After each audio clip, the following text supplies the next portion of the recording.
The Sunday dinner had started normally enough.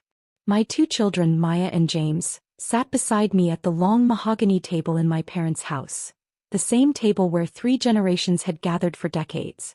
The extended family filled the dining room as usual. 14 people crowded around the table with its white linen tablecloth and formal place settings. Aunts and uncles occupied the chairs closest to my parents, cousins scattered throughout in order of age and perceived importance. My sister Jessica sat directly across from me, her perfectly manicured nails tapping against her wine glass, a habit she'd developed whenever she felt superior about something. The crystal chandelier overhead cast warm light across the scene, illuminating the expensive china that Mother insisted on using even for family dinners. Everything had to project success, even when that success was built on secrets and carefully maintained appearances. Maya, my 7-year-old, had dropped her fork while reaching for her water glass. It clattered against the porcelain plate, the sound sharp during a momentary lull in conversation. A small accident, barely noticeable over the usual dinner chatter. But Mother's head snapped toward us like a predator who had just located prey, her eyes narrowing with that familiar expression of disapproval I'd come to know so well. "Can't you control them?" she asked, her voice cutting through the dinner chatter.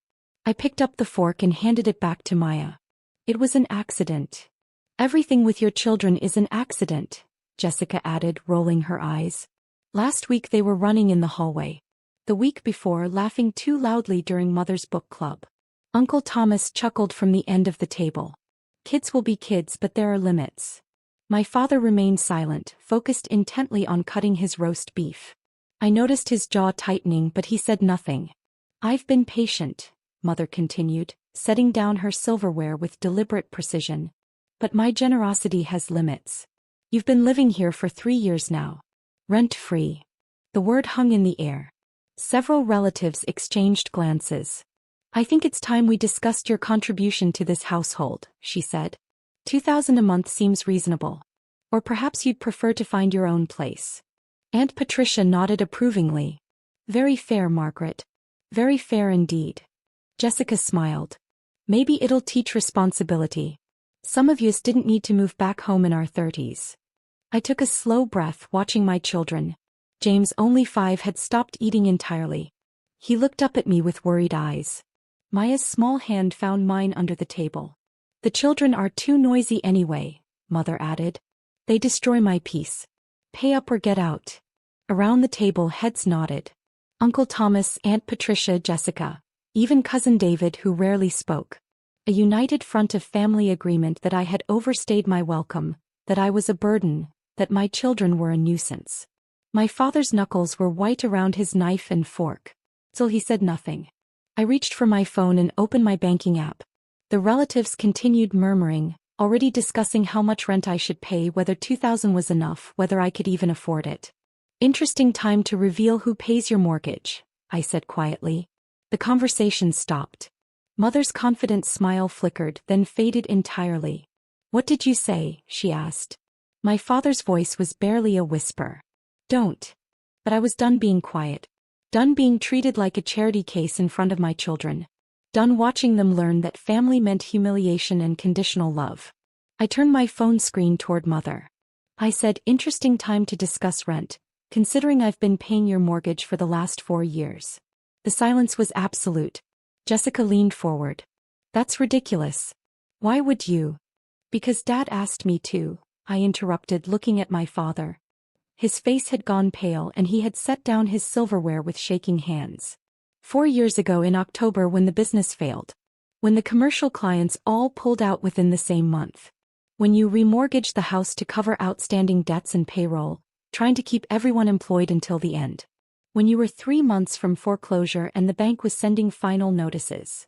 I could still remember that phone call. Dad's voice breaking as he explained the situation. How everything he'd built over 30 years had collapsed in less than 6 months. How Mother didn't know the full extent of the financial devastation. How he needed help but couldn't bear to ask anyone else in the family. Mother's hand trembled slightly as she reached for her water glass, nearly knocking it over. We never. Never what? Never told anyone. I scrolled through my banking history. $12,400 every single month for 48 months. That's $595,200 I've paid to keep this roof over your heads. Aunt Patricia's mouth opened and closed soundlessly. You're lying, Jessica said, but her voice lacked conviction. I stood, walked around the table and placed my phone in front of Mother. Transaction after transaction, all labeled the same way. Property payment, 123 Birchwood Lane. Her address. Uncle Thomas cleared his throat. Margaret, is this true? Mother couldn't seem to form words. She stared at the screen, her fingers scrolling slowly through the endless list of payments. We were going to tell everyone, my father finally spoke, his voice hoarse. Once we got back on our feet. Once the business recovered. It's been 4 years, I said. The business didn't recover. You sold it 2 years ago. I know because you called me crying about it, Dad. And I told you not to worry about the house payments, that I had it handled. Jessica's face had lost all its smugness, replaced by dawning horror as she processed the implications. But how could you afford? You said you were struggling. You said that's why you moved back home. You let me believe you needed help, that you were barely making ends meet. I moved back because Dad asked me to, I explained, my voice steady despite the emotion building in my chest. 3 years ago, right after Mom's surgery. The complications. The extended recovery period. He thought she needed family around during those difficult months. Thought the kids would cheer her up, give her something positive to focus on while she healed. I had a perfectly good apartment across town. 2 bedrooms close to the kids' school, a neighborhood where they had friends. We were happy there. The memory of that apartment felt distant now, like a life I'd lived in another world. A place where my children could be loud and messy and joyful without constantly being reminded they were inconvenient. I returned to my seat and put an arm around James, who had started crying quietly. Maya squeezed my hand tighter. I gave up my apartment, moved my children into a house where they'd be criticized for every sound they made, every moment of childhood joy. Because family needed me. Mother finally found her voice. We didn't know you were. We thought your father's consulting work was covering the mortgage. My consulting work covers groceries, Dad admitted quietly. Barely. The mortgage, the property taxes, the insurance, that's all her. Has been for years. Cousin David pushed back from the table. I need some air. Sit down, Aunt Patricia snapped at him, then turned to me. Why didn't you say something? Why let us think you were freeloading? Because Dad asked me not to, I said simply. Because he was embarrassed that the family business his father started 60 years ago had collapsed on his watch. Because he didn't want people to know how badly things had failed, how close you all came to losing this house. This symbol of family success and stability. Because he thought family is supposed to help each other quietly, without making a production of it, without demanding recognition or gratitude. The irony wasn't lost on me. I'd kept quiet to protect his pride, and in doing so, had allowed my children and myself to become targets for the family's judgment and criticism. I looked around the table at each face, taking in their expressions. The smugness had evaporated completely, replaced by various combinations of shock, shame, embarrassment, and in some cases, a dawning anger at being kept in the dark about something so significant.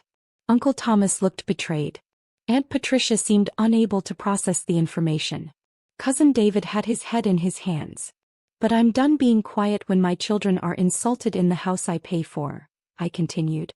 Done being treated like a burden when I'm the only reason there's still a family home to gather in.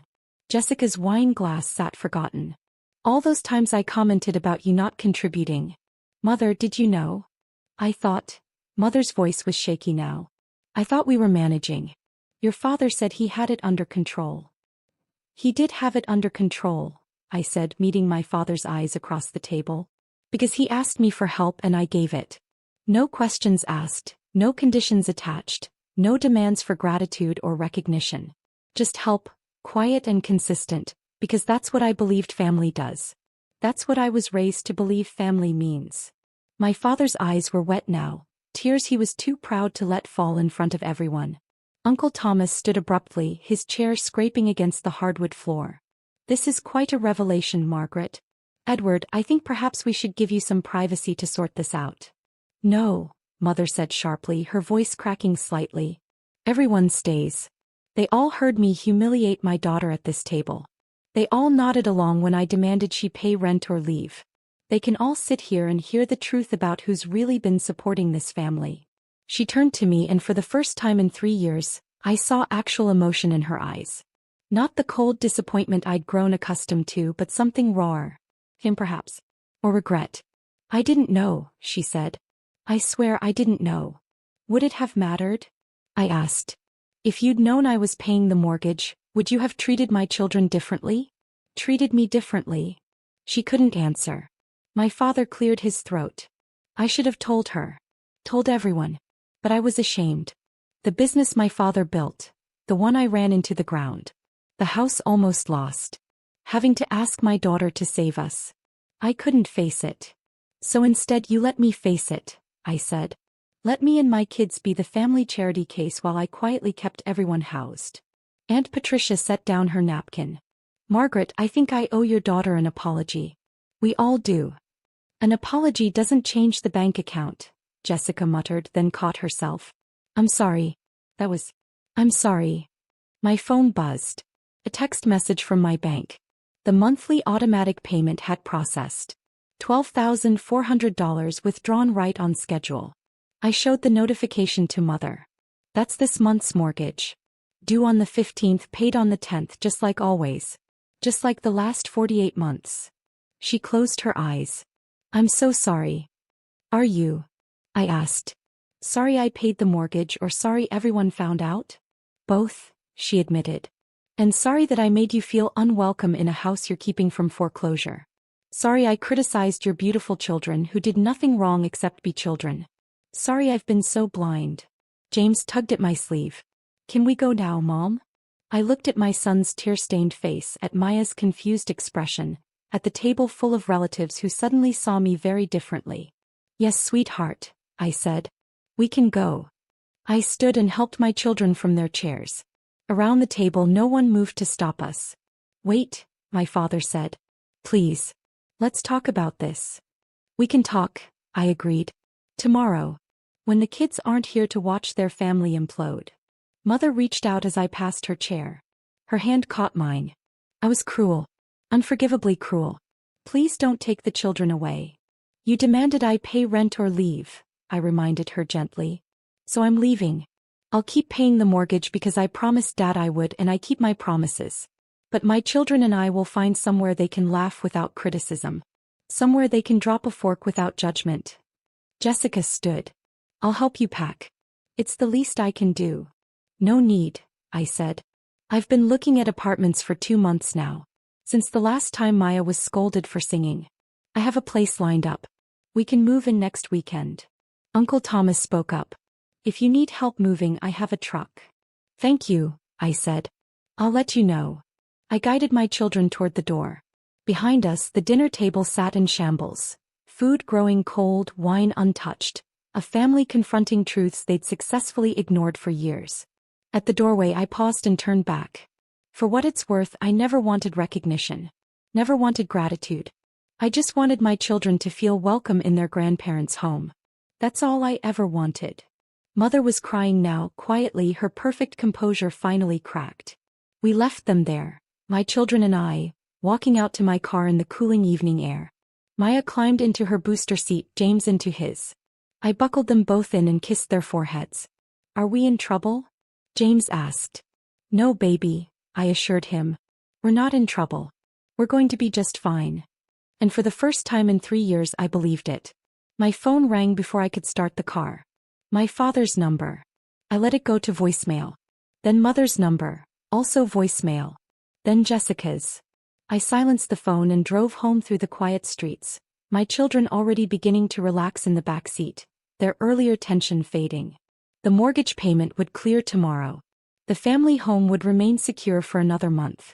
And my children would learn that sometimes the strongest thing you can do is walk away from people who don't value you, even when those people are family. Especially when those people are family. Because real family doesn't demand rent from the person keeping them housed. Real family doesn't criticize children for being children. Real family doesn't mistake silence for weakness or humility for dependence. And my children deserve to learn what real family looked like, even if I had to build it myself one boundary at a time.